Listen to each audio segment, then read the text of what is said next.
अगर हम उसी स्तर पर संवाद बनाएंगे तो बाद में जब ये भीड़ इकट्ठी होती है तो उस समय समस्या नहीं खड़ी होती है, तब ये कार्यक्रम एक रूटीन का हिस्सा बन जाता है, फिर उसमें कोई समस्या पैदा नहीं होती है। इसलिए उन सभी चीज़ों को हमें पहले से ही एक संवाद बनाकर करना होगा। मुहर्रम के अवसर पर भी मुहर्रम से जुड़े हुए जो अलग अलग ताज़िया लेकर के जाते हैं उनके साथ पहले से संवाद होना चाहिए। कहीं भी कावड़ यात्रियों का और मुहर्रम के जुलूस आपस में टकराने की नौबत ना आने पाए, इसके लिए पहले से रूट तैयार कर लेना, पहले से सुनिश्चित करना कि किसी की भावनाएं आहत भी न हो और दोनों कार्यक्रम संपन्न हो जाएं, परंपरा का उल्लंघन भी कहीं न हो, इस बात को सुनिश्चित करेंगे और इस पर हम लोग पहले से ही ध्यान देंगे जिससे कहीं भी कोई बात न हो। दूसरा, नगर विकास के द्वारा और पंचायती राज विभाग के द्वारा स्वच्छता को, सैनिटाइजेशन को जहां प्राथमिकता के आधार पर आगे बढ़ाना होगा, वैसे भी संचारी रोग नियंत्रण का एक कार्यक्रम 1 जुलाई से चल रहा है। स्वच्छता, सैनिटाइजेशन उसका प्रमुख पार्ट है। इसको हम विशेष रूप से एक अभियान के रूप में लें। बकरीद के दिन कुर्बानी जहां होगी वह सार्वजनिक स्थल नहीं होगा, जो निर्धारित स्थल और पहले से चली आ रही वहीं पर होगा। हम सुनिश्चित करें कि यह स्थान कोई सड़क, कोई चौराहा या कोई ऐसा सार्वजनिक पार्क या कोई ऐसा स्थल न हो जहां को लेकर के अनावश्यक विवाद हो। और कुर्बानी के बाद जो भी वहां पर सॉलिड वेस्ट पड़ा हो उन सबको निस्तारण करने की भी व्यवस्था की जानी चाहिए, चाहे वह आयोजक करें, चाहे वह नगर निकाय या पंचायती राज विभाग से जुड़े हुए लोग करें। इस व्यवस्था को पहले से सुनिश्चित होना चाहिए कि कुर्बानी के तत्काल बाद उसकी सफाई की व्यवस्था भी हो जाए जिससे गंदगी न होने पाए। और वह जो सॉलिड वेस्ट आप डालेंगे वह एक ऐसी जगह रखना चाहिए जहां बस्ती से दूर हो, नहीं तो बहुत तेज बदबू करेगा। उसके बाद तमाम प्रकार की बीमारियां और अन्य संक्रामक बीमारियां वहां पर होने के खतरे होते हैं। इन चीज़ों को सुनिश्चित करेंगे। उसको पानी में बहाएंगे भी नहीं, ये भी सुनिश्चित करेंगे। जल जमाव न हो कहीं भी नगरीय क्षेत्र में, चाहे वह बकरीद से जुड़े हुए आयोजन हो, कावड़ यात्रा से जुड़े हुए हों, नाग पंचमी के कार्यक्रम हों, या फिर श्रावण पूर्णिमा के या सावन जो मेला लगता है अयोध्या में, कहीं भी जल जमाव न हो, इस बात को भी हमें ध्यान में रखना होगा। शुद्ध पेयजल की आपूर्ति के लिए भी विशेष व्यवस्था देखनी पड़ेगी। हम लोग लगातार देख रहे हैं, लगातार न्यूज़पेपर में, अन्य जगहों पर हम लोग इस बात को देखते हैं कि शुद्ध पेयजल की आपूर्ति नहीं हो रही है। हो सकता है बरसात के कारण कहीं कोई समस्या आ रही हो, वहाँ पर हम लोगों में एक अवेयरनेस तो पैदा कर ही सकते हैं कि अगर पानी इस प्रकार का है तो वह पानी को गर्म करके छानने के बाद तब उसका सेवन करें। हम उनको उनके भरोसे न छोड़ें।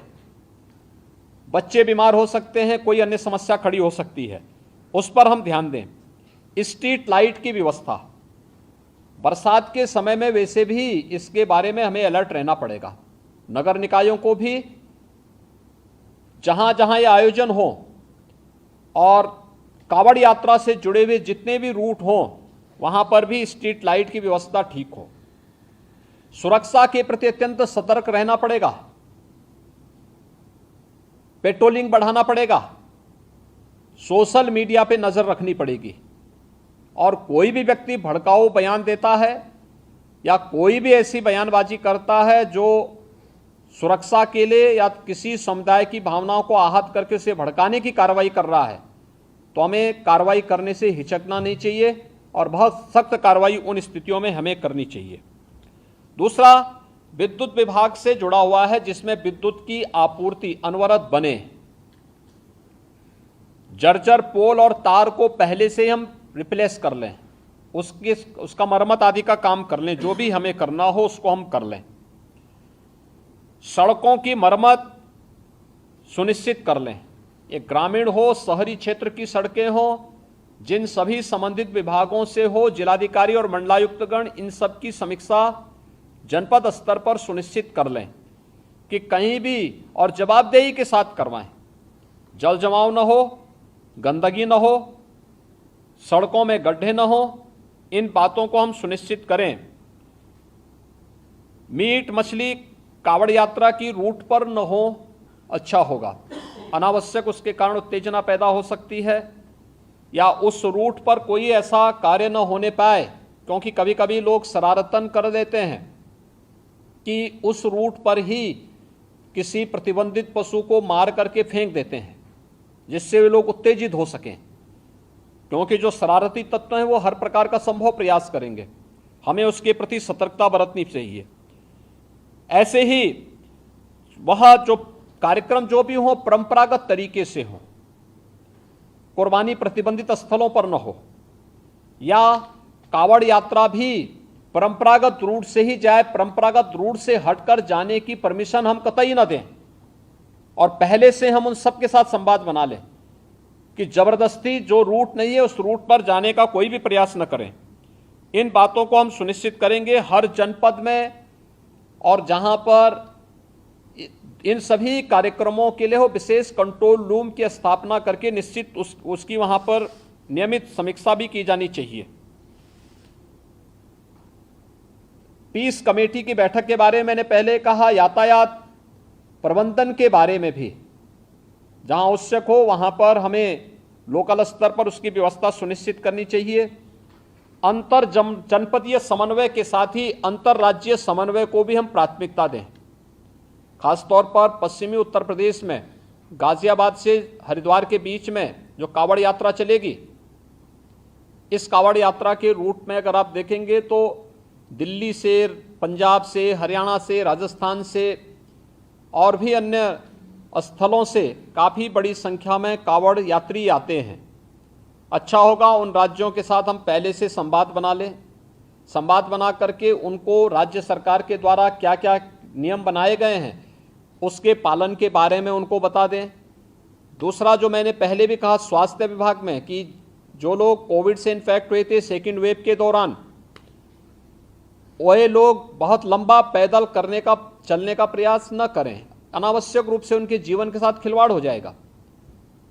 जा रहे हैं तो पानी की व्यवस्था सुनिश्चित करें, जगह जगह मेडिकल कैंप भी रहे, और किसी भी प्रकार की कोई लापरवाही उन स्थलों पर न हो। इन बातों को हम ध्यान में रखेंगे। प्लास्टिक फ्री सभी आयोजन हो। किसी भी आयोजन में जब प्लास्टिक को हम लोग 19 में प्रतिबंधित कर चुके हैं, और इधर भारत सरकार ने 1 जुलाई से प्लास्टिक पूरी तरह प्रतिबंधित किया है, तो हम लोग प्लास्टिक फ्री पूरी व्यवस्था को बनाने का प्रयास करें। स्वच्छता का विशेष ध्यान दें। कावड़ महिला और पुरुषों के लिए अलग अलग टॉयलेट हों, पर्याप्त मात्रा में जल की आपूर्ति वहां पर होती रहे, ये भी हम इसको देखें। और सतर्कता के लिए सेक्टर स्कीम अभी से हम लागू कर सकेंगे तो ये अच्छा होगा। इन सभी कार्यक्रमों को व्यवस्थित तरीके से अभी से लेकर के और स्वतंत्रता दिवस के कार्यक्रम के लिए जो भी आयोजन हर जनपद के लिए, हर विद्यालय के लिए, हर ग्राम पंचायत के लिए हमारा प्रयास होना चाहिए कि ग्राम पंचायत के सचिवालय में भी स्वतंत्रता दिवस के दिन भारत का राष्ट्र झंडा फहराया जाए। नगर निकायों में होना चाहिए, हर नगर निकाय के अंदर अच्छा आयोजन होना चाहिए, सांस्कृतिक कार्यक्रम होना चाहिए, राष्ट्रभक्ति के गीतों को का वहां पर कार्यक्रम हो, स्वतंत्रता संग्राम सेनानियों को। दूसरा, शहीद परिवारों के लोगों को, रिटायर्ड जो आर्मी से जुड़े हुए जितने भी रिटायर्ड पर्सन हैं, इन सबको बुला करके उनका सम्मान हो। शहीद परिवारों को, शहीद परिवार सेना से जुड़े हो सकते हैं, पैरामिलिट्री से जुड़े हो सकते हैं, पुलिस से जुड़े हो सकते हैं, आखिर उन्होंने भी तो सुरक्षा में योगदान दिया है। उन लोगों के सम्मान का कार्यक्रम होना चाहिए, हर एक जगह होना चाहिए। स्थानीय स्तर पर हो सकता है आज़ादी की लड़ाई के दौरान बहुत सारे ऐसे योद्धा रहे होंगे जो इतिहास के पन्नों में गुम हो गए होंगे, अज्ञात होंगे, लेकिन लोकल स्तर पर उनका गायन होता है। लोकल स्तर पर लोक कथा के माध्यम से, लोक परंपरा के माध्यम से उनका श्रवण करते हैं। अच्छा होगा उन ग्राम पंचायतों में उनकी तस्वीर है तो उस तस्वीर के साथ हम वहां पे उन्हें इस अवसर पर श्रद्धांजलि देने का कार्य करें, उन्हें नमन करने का कार्य करें। तिरंगा हो, राष्ट्रगान, उन सभी गांवों में प्रयास हो कि ग्राम पंचायतें राष्ट्रगान उस अवसर पर वहां पर उसे आयोजित करें। जिन गांवों में अमृत सरोवर बन चुके हैं, अमृत सरोवर के तट पर ही यह आयोजन हो सके तो अच्छा होगा। उसकी फोटोग्राफ भी कलेक्ट करें ग्राम्य विकास विभाग कि ग्राम पंचायतों के साथ संवाद बना करके ग्राम्य विकास और पंचायती राज विभाग वहां पर इस कार्यक्रम को आयोजित करें। नगर विकास विभाग भी इस बात को सुनिश्चित करें कि अगर अमृत सरोवर बन चुके हों तो अमृत सरोवरों के तट पर भी कुछ कार्यक्रम लोकल पार्षद के नेतृत्व में इन आयोजनों को हम कर सकेंगे। उसका अपना एक मैसेज होगा। और समाज के हर तबके के मानिंदों को बुलाइए, जितने भी ऐसे सिविल सोसाइटी से जुड़े हुए नागरिक हैं उन लोगों को भी हमें इस आयोजन के साथ शामिल करना चाहिए और समाज के उन सभी लोगों को सम्मानित करना चाहिए जिनका योगदान राष्ट्रीय सुरक्षा के लिए या सुरक्षा बलों से लोग जुड़े हुए रहे हैं या कोई शहीद परिवार है, उन लोगों को हम लोगों को उस अवसर पर बुला करके सम्मानित करना चाहिए। इसकी एक विस्तृत कार्य योजना मुख्य सचिव के स्तर पर यहाँ पर राज्य स्तर से तैयार हो जाए और इसे भव्य रूप में आयोजित करने की व्यवस्था की जानी चाहिए। अच्छा होगा कि बेसिक शिक्षा परिषद और माध्यमिक शिक्षा परिषद के बच्चों को प्रभात फेरी निकाली जाए उस दौरान, स्वच्छता को लेकर के, जल संरक्षण को लेकर के, वृक्षारोपण को लेकर के, शहीदों के चित्रों को लेकर के प्रभात फेरी निकले और फिर वहां पर उस आयोजन को विद्यालय परिसर में सांस्कृतिक कार्यक्रम के साथ साथ राष्ट्रभक्ति के गीतों के साथ हम इन कार्यक्रमों को आगे बढ़ा सकें। आखिर देश की आजादी के अमृत महोत्सव कार्यक्रम का कोई मतलब तो होना चाहिए और उसे हम कैसे आगे बढ़ा सकते हैं, इस दिशा से हमें इन कार्यक्रमों के साथ जुड़ने की आवश्यकता है। आयोजन जो 10 से प्रारंभ होंगे, सेक्टर प्रणाली हम सख्ती के साथ लागू करें। 9 या 10 जुलाई से प्रारंभ होने हैं और 15 अगस्त तक चलेंगे। हम इन सभी कार्यक्रमों में पूरी सतर्कता बरतें। इस दौरान हमारा प्रयास होना चाहिए कि सभी सीनियर अधिकारी एक एक गतिविधि की मॉनिटरिंग करें, पेट्रोलिंग को बढ़ाएं। शरारती तत्व अपनी हरकतों से बाज नहीं आएंगे जब तक आप कठोरतापूर्वक उनके खिलाफ कार्रवाई नहीं करेंगे और हमें कार्रवाई करने में किसी भी शरारती तत्व के खिलाफ एंटी सोशल और एंटी नेशनल एलिमेंट कोई भी हो, उसके खिलाफ कार्रवाई करने में कोई हिचक नहीं होनी चाहिए। किसी शरीफ व्यक्ति को अनावश्यक रूप से कोई भी व्यक्ति प्रताड़ित न करने पाए, इन चीजों को भी हमें ध्यान में रखना होगा। लेकिन जो लोग सुरक्षा के लिए खतरा बने हुए हैं उनके साथ किसी प्रकार का कोई रियायत बरतने की आवश्यकता भी नहीं है और इसलिए सेक्टर प्रणाली तत्काल लागू करते हुए बकरीद के कार्यक्रम को सभी मुस्लिम धर्मगुरुओं के साथ संवाद बना करके बेहतरीन तरीके से, शानदार तरीके से स्वच्छता के मानकों का ध्यान रखते हुए जो पहले से ही व्यवस्था बनाई गई है कि किसी सार्वजनिक स्थल पर कोई भी ऐसे कार्यक्रम हम नहीं होने देंगे जो अनावश्यक ट्रैफिक को जाम करता हो। जो परंपरागत रूप से कार्यक्रम चलते रहे हैं उन सब उन्हें छोड़ करके, खासतौर पर जैसे कावड़ यात्रा निकलेगी या मुहर्रम के जुलूस निकलेंगे, अगर वे परंपरागत रूप हैं, हमारा प्रयास होना चाहिए कावड़ यात्रा हो या फिर मुहर्रम के जुलूस, अस्त्र शस्त्र कोई लेकर नहीं जाएगा। पहले से हम सुनिश्चित करेंगे, हम संवाद बनाएं। त्रिशूल लेकर के भी कावड़ यात्रा में कोई जाता है तो पहले से उसको जानकारी देनी होगी, उस व्यवस्था के साथ बताइएगा। लेकिन कोई नंगी तलवार लेकर के जाएगा, इसकी अनुमति मत दीजिए। छुरा लेकर के जाएगा, इसकी अनुमति मत दीजिए। एयरगन लेके जाएगा, इसकी अनुमति मत दीजिए। अनावश्यक रूप से भावनाएं आहत न होने वाली कोई भी ऐसी हरकत प्रशासन के स्तर पर भी न हो और कावड़ संघ हो या मुहर्रम के जुलूस हो, अस्त्र शस्त्र का प्रदर्शन न हो, यह भी हम सुनिश्चित करेंगे, जिससे स्थानीय स्तर पर किसी भी प्रकार की कोई कानून व्यवस्था के साथ खिलवाड़ करने की स्थिति ना आने पाए। हर एक जुलूस जो भी निकले उसकी निगरानी होनी चाहिए, ड्रोन के माध्यम से, सीसीटीवी कैमरे के माध्यम से, वीडियोग्राफी के माध्यम से हमें करने में कोई संकोच नहीं करना चाहिए। कावड़ यात्रा की जो निगरानी हेलीकॉप्टर के माध्यम से होती है वह पूर्व की भांति उसी प्रकार से इस वर्ष भी होगी। हमें उसकी समीक्षा भी करनी चाहिए और जब भी उसकी आवश्यकता पड़ती है तो उसके अनुसार हम शासन से उसकी परमिशन लेकर के, शासन से उसकी व्यवस्था लेकर के वह भी सुनिश्चित करेंगे। डीजे एक निश्चित वॉल्यूम में ही बजना चाहिए और संवाद बना करके हम इस बात को सुनिश्चित करेंगे। हम प्रतिबंधित नहीं करेंगे लेकिन उसको संवाद बना करके एक निश्चित वैल्यूम में बजाने की परमिशन देंगे। और उसमें केवल अगर कावड़ यात्री हैं तो कावड़ यात्री इस बात को सुनिश्चित करेंगे कि वे उसमें केवल भगवान शिव से जुड़े हुए भजन ही बजाएंगे। कोई ऐसा फिल्मी गाना नहीं बजाएंगे जिसके कारण अनावश्यक रूप से माहौल खराब होता हो और धार्मिक भावनाएं एक सामान्य भक्त की आहत होती हो। ये भी हमें कावड़ यात्रियों से पहले से ही संवाद बना करके उनसे आग्रह करना चाहिए। ऐसे ही मुहर्रम के जुलूस में भी वे लोग डीजे बजाएंगे, हम सुनिश्चित करें उसकी वॉल्यूम को कंट्रोल करें। अनावश्यक रूप से ढोल और ताशा बजा करके शोरगुल उतना न बचाएं जो कान फोड़ू हो जाए, और कान फोड़ू व्यवस्था को हमें रोकना पड़ेगा, हर हाल में रोकना पड़ेगा। अस्त्र शस्त्र का अनावश्यक प्रदर्शन नहीं करेगा कोई। और हरेक जितने भी ऐसे लोग होंगे जो जुलूस का नेतृत्व करेंगे, उनसे लिखित एफिडेविट भी आप लोग ले लेंगे स्थानीय स्तर पर पहले से व्यवस्था बना करके। तो पर्व और त्यौहार में कोई खलल डालने का प्रयास नहीं करेगा, उसके नाम पर शांति भंग करने का दुस्साहस भी कोई नहीं करेगा। तो जितने भी ऐसे तत्व हैं जो एंटी सोशल हैं, एंटी नेशनल हैं, वे कुछ न कुछ गड़बड़ी करने का प्रयास करेंगे, माहौल को खराब करने का प्रयास करेंगे। इसलिए सतर्कता और सावधानी, इसके लिए संवाद हमारा महत्वपूर्ण है और संवाद के माध्यम से इसके समाधान का रास्ता निकालना, इसकी समीक्षा रेंज स्तर पर, कमिश्नरी स्तर पर, जोन स्तर पर निरंतर होती रहे।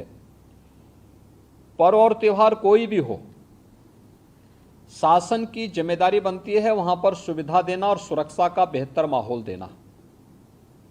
कोई भी पर्व और त्यौहार हो परंपरागत तरीके से हो, परंपरा से हटकर कुछ भी हम न होने दें। आयोजकों के नाम नोट करें, आयोजकों से हम लोग एप्लीकेशन जरूर लें और उनसे सुनिश्चित जरूर कराएं। हमने गृह विभाग को भी मैंने एक परफॉर्मा उपलब्ध करवाया था कि उसे हर एक जनपद में उपलब्ध कराएं और उसी के माध्यम से अनुमति भी सुनिश्चित कराएं। शर्तें जोड़िए उसमें कि वह कहीं भी शांति को भंग करने वाली व्यवस्था, कोई भी ऐसा बयान नहीं देंगे, कोई भी ऐसा कार्य नहीं करेंगे जिससे शांति व्यवस्था भंग होती हो, या किसी जाति, मत, मजहब, वर्ग, संप्रदाय या किसी भी अन्य उसकी भावनाएं आहत होती हैं, कोई भी इस प्रकार की बयानबाजी न हो। इस पर ध्यान देने के लिए हमें जहां व्यवस्था बनानी पड़ेगी वहीं साथ ही साथ हम इस बात को सुनिश्चित करेंगे बकरीद के लिए मुस्लिम धर्मगुरुओं के साथ और इस आयोजन के साथ जुड़े हुए जितने भी लोग होंगे उन सभी के साथ हमें संवाद बनाना होगा। कावड़ यात्रा के लिए भी हमें कावड़ संघों के साथ, कावड़ संघ हैं बने हुए हर एक जगह, उनसे भी संवाद बनाना पड़ेगा। अगर हम उसी स्तर पर संवाद बनाएंगे तो बाद में जब ये भीड़ इकट्ठी होती है तो उस समय समस्या नहीं खड़ी होती है, तब ये कार्यक्रम एक रूटीन का हिस्सा बन जाता है, फिर उसमें कोई समस्या पैदा नहीं होती है। इसलिए उन सभी चीज़ों को हमें पहले से ही एक संवाद बनाकर करना होगा। मुहर्रम के अवसर पर भी मुहर्रम से जुड़े हुए जो अलग अलग ताज़िया लेकर के जाते हैं उनके साथ पहले से संवाद होना चाहिए। कहीं भी कावड़ यात्रियों का और मुहर्रम के जुलूस आपस में टकराने की नौबत ना आने पाए, इसके लिए पहले से रूट तैयार कर लेना, पहले से सुनिश्चित करना कि किसी की भावनाएं आहत भी न हो और दोनों कार्यक्रम संपन्न हो जाएं, परंपरा का उल्लंघन भी कहीं न हो, इस बात को सुनिश्चित करेंगे और इस पर हम लोग पहले से ही ध्यान देंगे जिससे कहीं भी कोई बात न हो।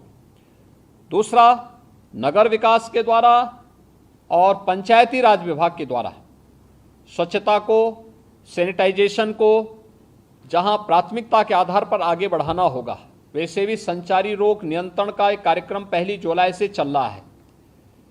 स्वच्छता, सैनिटाइजेशन उसका प्रमुख पार्ट है। इसको हम विशेष रूप से एक अभियान के रूप में लें। बकरीद के दिन कुर्बानी जहां होगी वह सार्वजनिक स्थल नहीं होगा, जो निर्धारित स्थल और पहले से चली आ रही वहीं पर होगा।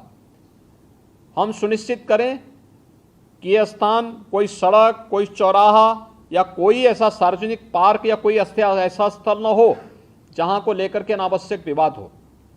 और कुर्बानी के बाद जो भी वहां पर सॉलिड वेस्ट पड़ा हो उन सब को निस्तारण करने की भी व्यवस्था की जानी चाहिए, चाहे वह आयोजक करें, चाहे वह नगर निकाय या पंचायती राज विभाग से जुड़े हुए लोग करें। इस व्यवस्था को पहले से सुनिश्चित होना चाहिए कि कुर्बानी के तत्काल बाद उसकी सफाई की व्यवस्था भी हो जाए, जिससे गंदगी न होने पाए।